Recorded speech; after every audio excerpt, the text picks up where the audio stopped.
कि जम्मू एंड कश्मीर के पीएको को आप भारत का हिस्सा नहीं मानते हो क्या? एग्रेसिव ना हो, जान दे देंगे इसके लिए। क्या बात कर रहे हो आप? एग्रेसिव होने की क्या बात कर रहे हो? जान दे देंगे इसके लिए। तो सुनिए, तो आप मुझे बोलने नहीं देंगे? आप मैं स्पष्ट करता हूं। माननीय मंत्री जी प्लीज। मैं जब जम्मू एंड कश्मीर बोलता हूं, माननीय सदस्य, इसलिए एग्रेसिव हूं कि जम्मू एंड कश्मीर के पीएको को आप भारत का हिस्सा नहीं मानते हो क्या? एग्रेसिव ना हो, जान दे देंगे इसके लिए। क्या बात कर रहे हो आप? एग्रेसिव होने की क्या बात कर रहे हो? जान दे देंगे इसके लिए।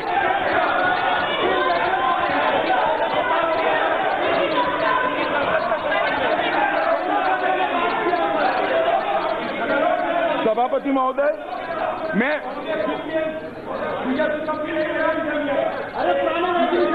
अधीर रंजन बैठ जाओ भाई, बैठ जाओ। माननीय सर प्लीज।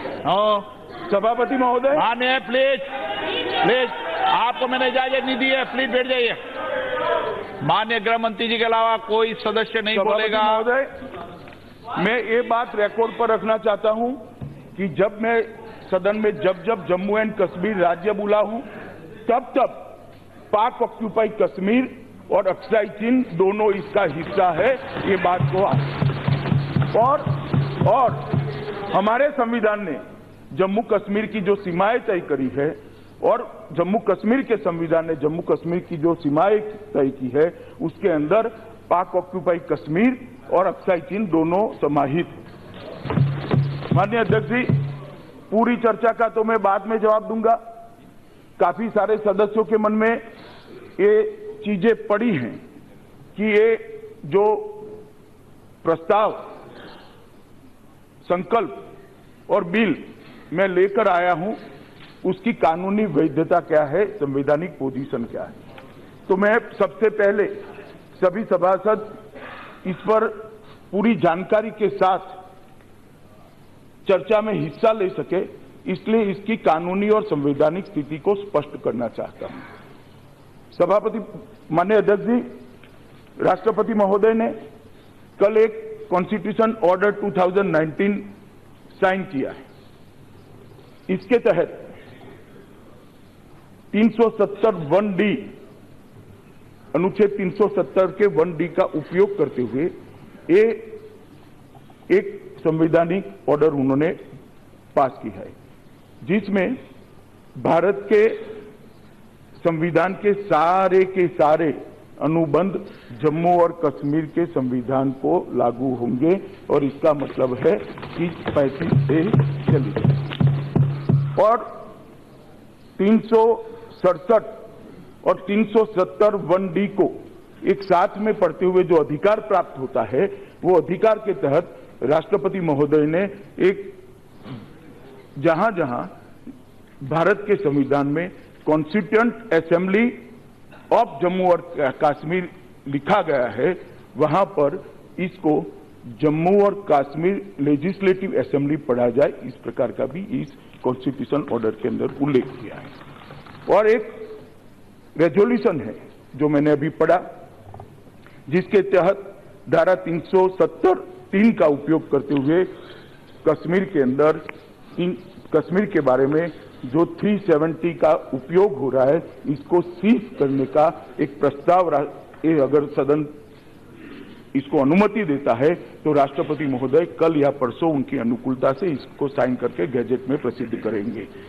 और तीसरा, बाइफर्केशन एक्ट लेकर मैं आया हूं, इस पर मैं बाद में बताऊंगा। सभापति महोदय, एक सवाल कल भी अपर हाउस में उठा था, आज भी काफी सारे सदस्यों के मन में ये बात है कि भाई ये अधिकार कहां से प्राप्त होता है। मैं सारे सदन के उपयोग के लिए आर्टिकल 370 जो है, आर्टिकल 370 की धारा 3 को पढ़ना चाहता हूं और सभी सदस्य इसको ध्यान से सुनिए। Notwithstanding anything in the foregoing provisions of this article, the President may by public notification declare that this article shall cease to be operative or shall be operative only with such exception and modification and from such date as he may specify। राष्ट्रपति महोदय को अधिकार है एक notification निकालकर धारा 300 पढ़ता हूं पर बैठ, अरे बैठो तो, अरे पूरा सुनिए भाई, पहले सुनिए, बैठिए। आप जो पूछेंगे सब चीज का जवाब दूंगा बालू साहब। मन में सोचते इस तरह से दुनिया नहीं चलती है, संविधान के हिसाब से चलती है। आप मुझे पहले सुनिए। सभापति महोदय, इसका मतलब ये होता है कि धारा 370(3) का उपयोग कर राष्ट्रपति महोदय 370 को सीज कर सकते हैं, संपूर्ण तरीके से सीज कर सकते हैं, ये इनका अधिकार है। मगर उसमें राइडर डाला हुआ है, provided that the recommendation of the constituent assembly of the state referred to in clause 2 shall be necessary before the president issues such a notification। तो राष्ट्रपति महोदय तभी ये नोटिफिकेशन निकाल सकते हैं जब जम्मू और कश्मीर की कॉन्स्टिट्यूएंट असेंबली का अनुशंसा हो। तो राष्ट्रपति महोदय के जो अधिकार है उस पर जम्मू एंड कश्मीर की कॉन्स्टिट्यूएंट असेंबली की अनुशंसा को बाद ही करने का एक राइडर संविधान ने लगाया है। अब मैं आता हूं मान्यवर कॉन्स्टिट्यूएंट असेंबली पर। मैंने जो पहले उल्लेख किया कॉन्स्टिट्यूशन ऑर्डर 2019 निकाला है, इसमें राष्ट्रपति महोदय ने 367 रेड विथ 371D इसका अधिकार का उपयोग कर constituent assembly means legislative assembly Jammu और कश्मीर ये शब्द प्रयोग किया है।